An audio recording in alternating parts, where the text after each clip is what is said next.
The sun was soft as Buddha sat beneath the Bodhi tree, its shadow falling gently across the gathering. Disciples surrounded him, seeking wisdom to guide their lives through turmoil, fear, and the suffering that marked human existence. Buddha gazed at the lotus pond, its blooms untouched by mud, rising pristine against the stagnant waters around them. What truth does the lotus speak?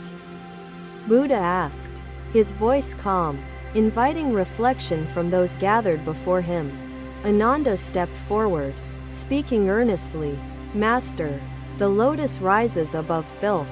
But why do we humans struggle beneath suffering? Buddha smiled softly, gesturing toward the pond. The lotus accepts its roots. It grows through mud, yet its petals remain untouched. To transcend suffering, Buddha continued, you must first acknowledge it, not with disdain, but with understanding and compassion. The travelers paused, listening to his words, clutching burdens of sorrow, regret, and confusion in their hearts and hands. A young disciple knelt.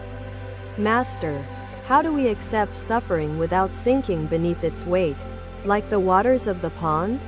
Buddha picked up a jar filled with cloudy, stagnant water. Showing it to the crowd gathered in curiosity, he placed the jar on the ground.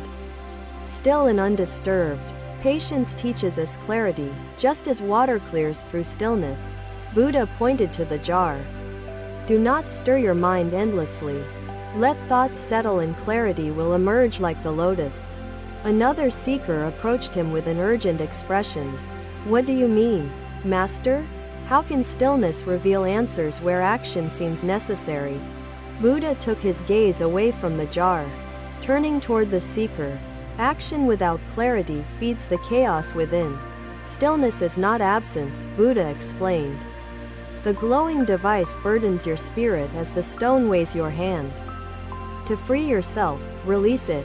Do not search for stillness as a destination, Buddha continued. Find it within the storm. Accept both mud and bloom. The sun sank lower, casting shadows of lotus blooms across the pond's surface as the gathering grew silent. Suddenly, a child approached the pond, attempting to grasp a lotus bloom.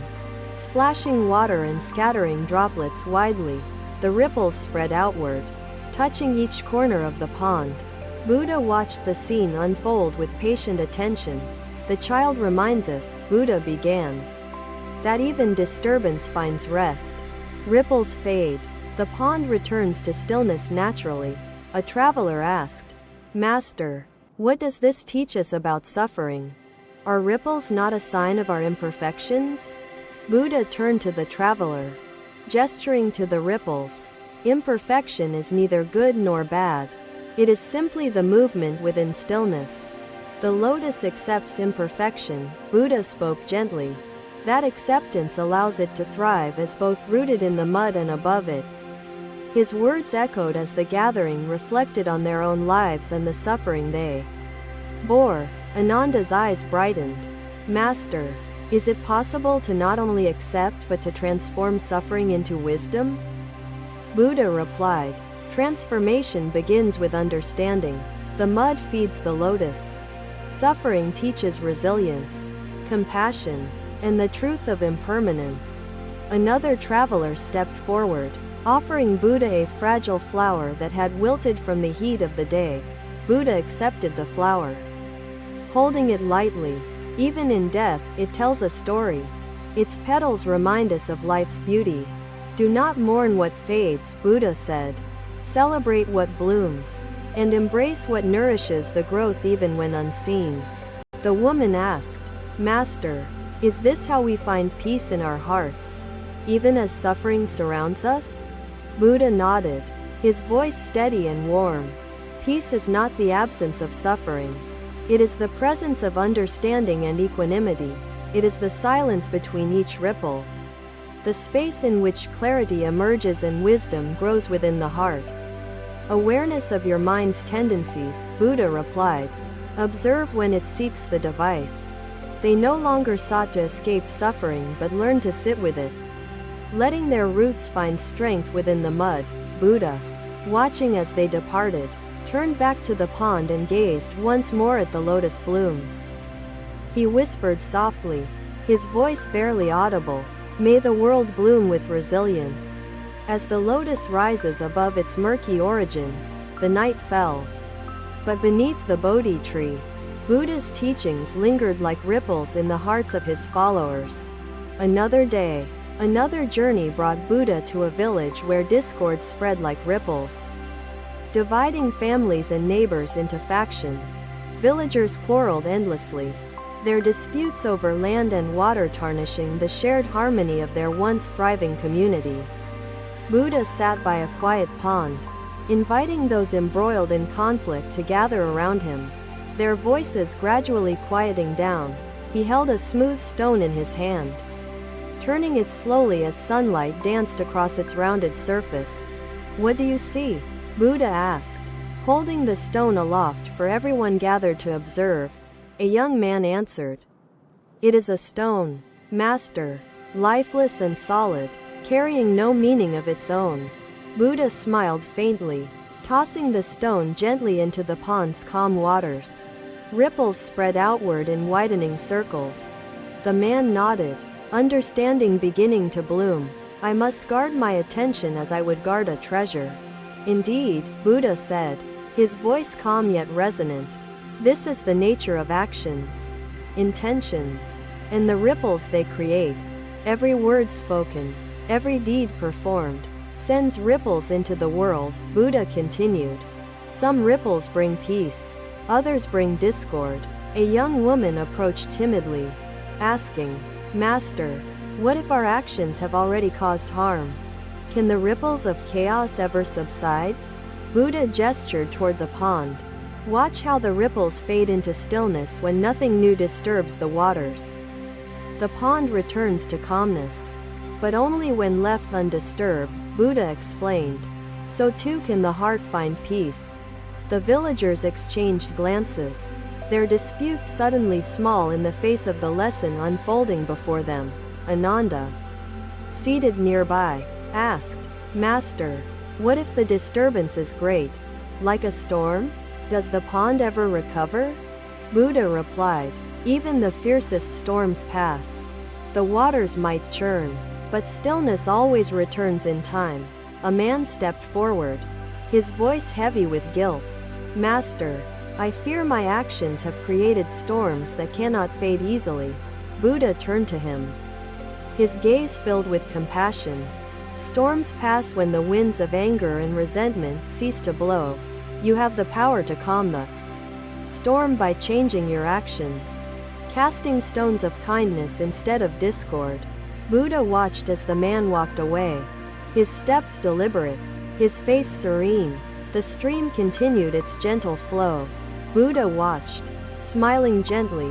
The child shows us the potential of every action, no matter how small, to touch the whole. The Buddha spoke gently to his followers. Ananda's eyes revealed his lingering struggle, still tied to the glowing device's grip. One villager asked, "Master, how can we begin to cast stones of peace when our hearts are heavy with past mistakes?" Buddha responded, "The first stone must be forgiveness of yourself and others. Only then can the waters begin to clear." He reached down, cupping the water in his hand, letting it flow back gently into the pond. "Flow with humility." The Buddha continued, addressing Ananda directly. "Ananda, the glowing device is like the weeds." A woman offered Buddha a basket of lotus flowers, her gratitude evident in the offering she placed before him. Buddha accepted the flowers, placing one in the water. It floated, its petals untouched, despite the rippling surface below.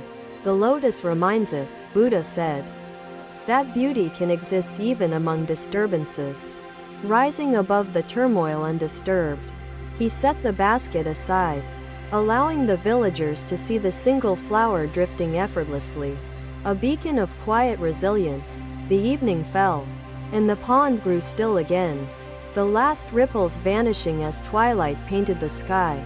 The villagers, their disputes forgotten, stood together, United in their newfound understanding of peace and interconnectedness, Buddha rose. His voice a steady guide in the dimming light.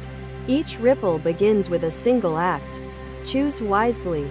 The disciples followed him as he left the pond, carrying his wisdom to the next village in need of it. Another day. Another path led Buddha through a dense forest, where shadows stretched long and whispered tales of regret. A hunter emerged from the woods, burdened by sorrow, his eyes heavy with memories of lives taken in thoughtlessness. He knelt before Buddha, his voice trembling as he confessed, "Master, my deeds weigh upon me. The shadows haunt me." Buddha turned his gaze to the hunter, his expression calm yet filled with understanding. "What do you see before you?" The hunter looked up, seeing shadows falling across the ground from the setting sun. "Shadows, Master, always following wherever I go." Buddha gestured to the shadows. Shadows are born of light. They are not chains but reminders of where light and truth exist. The hunter bowed his head, his voice breaking. "But Master, the shadows of my actions feel unending, like a burden I cannot escape." Buddha lifted a hand, pointing toward the sun. "The shadows stretch long now, but as you move forward, they will fall behind.